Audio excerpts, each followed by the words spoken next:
Hello, welcome to संकल्प study centre. आज हम लोग क्लास 10th का फिजिक्स का चैप्टर नंबर 1 पढ़ेंगे। इसको पार्ट बाय पार्ट वीडियो बनाएंगे हम लोग। एक बार में पूरा नहीं हो पाएगा, बट कुछ टॉपिक्स यहाँ जो लिखे हैं अभी हम लोग इसको फॉलो कर लेंगे, ठीक है। तो पहले चैप्टर जो है उसका नाम लाइट है। तो पहले लाइट क्या होती है समझिएगा।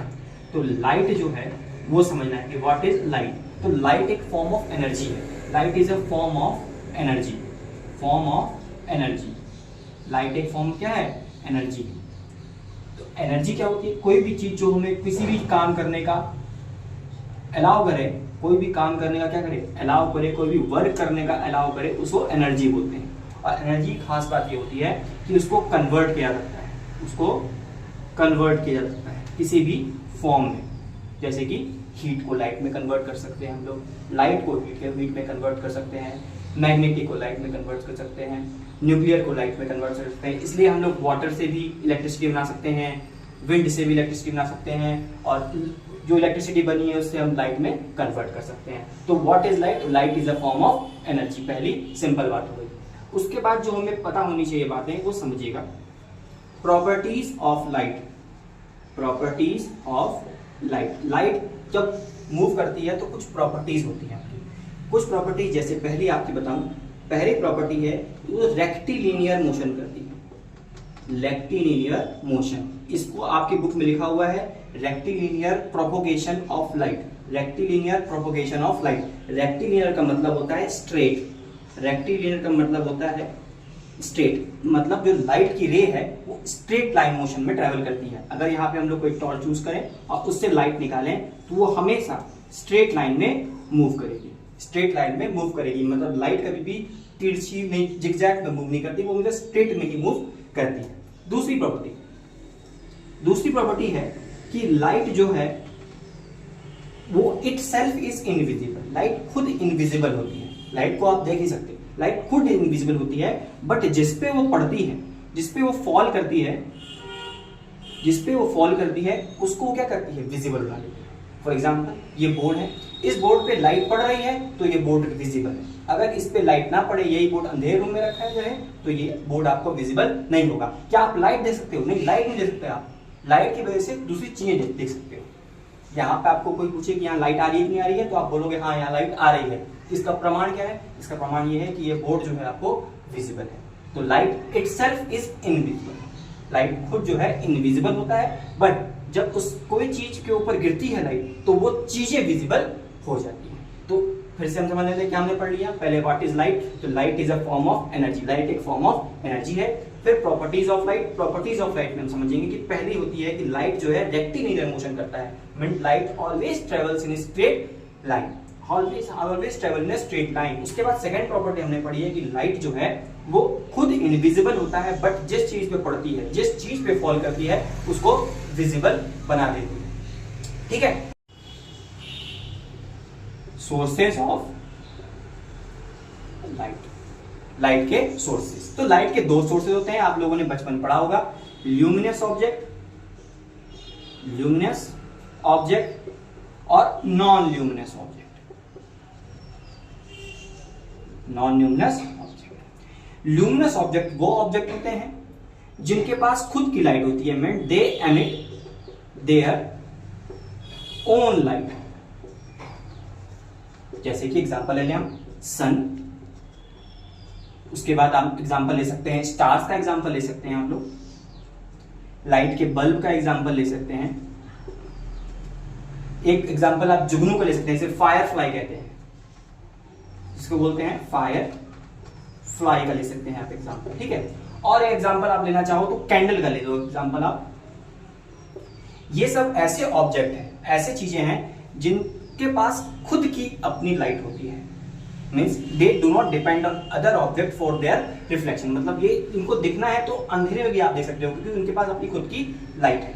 सेकेंड हैंड में जो है नॉन ल्यूमिनस ऑब्जेक्ट वो होते हैं जिनके पास खुद की लाइट नहीं होता है। They do not have their own light. उनके पास अपनी लाइट नहीं होती है। अपनी लाइट नहीं, जैसे चेयर हो गया, ह्यूमंस हो गए, है ना। उसके बाद आप लीजिए ब्लैक बोर्ड ले लीजिए, व्हाइट बोर्ड ले लीजिए आप। ये सब क्या है? इनके पास अपनी लाइट नहीं है। मतलब ये डिपेंड होते हैं अदर लाइट के सोर्स के लिए देखने के लिए। जैसे एग्जांपल मैं आपको दूं, सन है, एक अंधेरी जगह है कोई भी, वहां पे सन चमक रहा हो तो आपको पूरा वो अंधेरा जगह दिखेगा, मतलब अंधेरे से भी आप सन को तरफ देखोगे तो आपको सन दिखेगा। आप नाइट, पूरी अंधेरी रात में आपको स्टार दिखते हैं, क्यों दिखते हैं? क्योंकि स्टार के पास अपनी लाइट है, वो लाइट हमारे ऊपर गिरती है, हमें दिखती है। तो ये चीजें हमें विजिबल है क्योंकि उनके पास खुद की लाइट है, तो उन्हें बोलते हैं ल्यूमिनस ऑब्जेक्ट। ल्यूमिनस ऑब्जेक्ट बोलते हैं जिनके पास खुद की लाइट होती है, इसलिए वो दिख पाते हैं। नॉन ल्यूमिनस ऑब्जेक्ट वो अंधेरे में ही दिखेंगे आपको, वो चीजें आपको कभी भी अंधेरे में नहीं दिखेगी, वो डिपेंड करता है दूसरे ऑब्जेक्ट। जैसे कि मैं बोलूँ ये व्हाइट बोर्ड, ये व्हाइट बोर्ड को जो मैं अंधेरे रूम में रख दूं तो आपको ये दिखेगा नहीं, क्योंकि ये नॉन ल्यूमिनस ऑब्जेक्ट है, ये अपने अंदर से लाइट नहीं दिखाता। लेकिन ये कब दिखेगा? जब इसके ऊपर रिफ्लेक्शन ऑफ लाइट हो, रिफ्लेक्शन ऑफ लाइट, मतलब लाइट इसके ऊपर गिरेगी, इसके ऊपर टकरा के रिफ्लेक्ट करके आपकी आंखों में जाएगी और आंखों से उसको आप देख पाओगे। तो यहाँ पे डिफरेंस बहुत इजी है कि difference between luminous and non luminous object. तो ल्यूमिनस ऑब्जेक्ट वो होते हैं जिनके पास खुद की हीट एंड लाइट होती है, मींस खुद की लाइट होती है, खुद की लाइट एमिट करते हैं। Example sun, star, light bulb, candle, firefly. और नॉन ल्यूमिनस ऑब्जेक्ट वो होते हैं जिनके पास खुद की लाइट नहीं होती है। एग्जांपल आप चेयर, टेबल, ह्यूमन बीइंग, जो भी आप एग्जांपल चाहो तो आप ले सकते हो। ठीक है, next.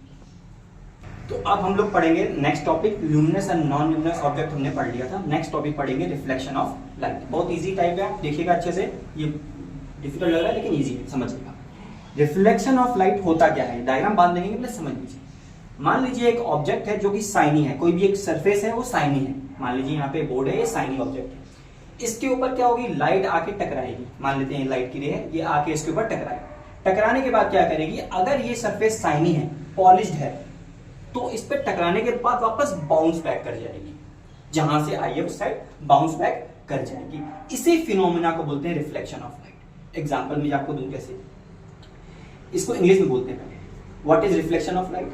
When a ray of light, जब एक किरण लाइट की, when a ray of light strikes on a polished surface, एक पॉलिश सरफेस पे स्ट्राइक करे, when a ray of light strikes on a polish surface and bounces back to the same medium, और bounce कर जाती है same medium जहां से वो आई है, this phenomena is known as क्या, रिफ्लेक्शन ऑफ लाइट। क्या वो मतलब, when a ray of light, जब एक लाइट की किरण strikes on a polish surface, एक पॉलिश सरफेस पे स्ट्राइक की, और आफ्टर स्ट्राइकिंग, स्ट्राइक होने के बाद वो जो सरफेस है वो पॉलिश था, सरफेस एकदम चमकदार था, तो उस पर टकराने के बाद वापस रिफ्लेक्ट कर गई, वापस उड़ गई वापस जहां से वो आई है। इस फिनोमेना को बोलते हैं रिफ्लेक्शन ऑफ लाइट। अब इसको हम थोड़ा सा डायग्राम के थ्रू समझ लेते हैं। यहाँ देखिए, ये जो हमारे नीचे बनाया है, ये आप दिख रहा होगा आपको, ये है एक साइनी सरफेस, नीचे बना हुआ है लाइन, मतलब कांच का सरफेस है, साइनी सरफेस है। ये साइनी सरफेस में ऐसा है कि एक रे ऑफ लाइट, जैसे ये आपको दिख रही होगी, ये रे ऑफ लाइट है, ये रे ऑफ लाइट इस पे आके गिरी, ये रे ऑफ लाइट इस पे आके गिरी। देखिए एरो बनाया हुआ है मैंने एस नीचे वाला, मतलब ये आके गिर रही है, तो ये गिर रही है, ये गिर रही है। गिरने को इंग्लिश में बोलते हैं इंसिडेंट। इंसिडेंट क्या बोलते हैं, इंसिडेंट, और किरण को बोलते हैं रे। तो इंसिडेंट रे, वो रे जो प्लेन सरफेस पे गिर रही है, तो उसको बोलते हैं इंसिडेंट रे। इंसिडेंट हुई, इंसिडेंट होने के बाद वो टकराएगी। अब क्योंकि ये सरफेस पॉलिश्ड है, क्योंकि ये साइनी है, तो टकराने के बाद वापस जाएगी, वापस जाएगी, तो ये वापस जा रही है। वापस जाने को बोलते हैं रिफ्लेक्शन, होने के बाद रिफ्लेक्टेड रे। तो दो रे हुई, पहली जो रे यहाँ पे गिरी साइनी सरफेस पे, उसे बोलते हैं इंसिडेंट रे, और टकराने के बाद वापस वो मीडियम में चली गई, वो रिफ्लेक्ट कर गई, तो उसे रे को क्या बोलेंगे, रिफ्लेक्टेड। मतलब सेम रे है, टकरा रही है तो इंसिडेंट, और टकराने के बाद वापस जो गई उसे रिफ्लेक्टेड कहते हैं। ठीक है, तो ये हो गया इंसिडेंट रे, ये हो गया रिफ्लेक्टेड रे। अब हम लोग उसको नापने के लिए बीच में एक इमेजिनरी लाइन खींचेंगे, बीच में एक इमेजिनरी लाइन पूरी खींच देंगे। क्यों? क्योंकि मुझे एंगल नापना है, क्योंकि मुझे चीजें नापनी, कितना रिफ्लेक्ट की। आप कोई चीज नापोगे तभी जब आपको ये पता हो कि स्टार्ट कहां से करना है। आप यहां से दिल्ली का डिस्टेंस तभी नाप सकते हो जब आपको यहां का डिस्टेंस पता हो, ये पोजीशन पता हो। तो ये पोजीशन नापने के लिए कितना रिफ्लेक्ट करी है, हमने एक इमेजिनरी स्ट्रेट परपेंडिकुलर, मतलब 90 डिग्री पे सीधी लाइन खींच दी, उसका नाम रख दिया क्या, नॉर्मल। तीन चीजें बिल्कुल क्लियर हो गई आपको, इंसिडेंट रे, रिफ्लेक्टेड रे, और एक इमेजिनरी लाइन हमने खुद से खींची है, उसको बोलते हैं नॉर्मल। ठीक है, अब देखिए, जब ये टकराई और ये चली गई, ये बीच में नॉर्मल, तो टकराई वाली रे, जो टकराई है रे, वो रे और नॉर्मल के बीच में जो एंगल है उसको मान लिया एंगल आई, एंगल आई मान लिया मैंने।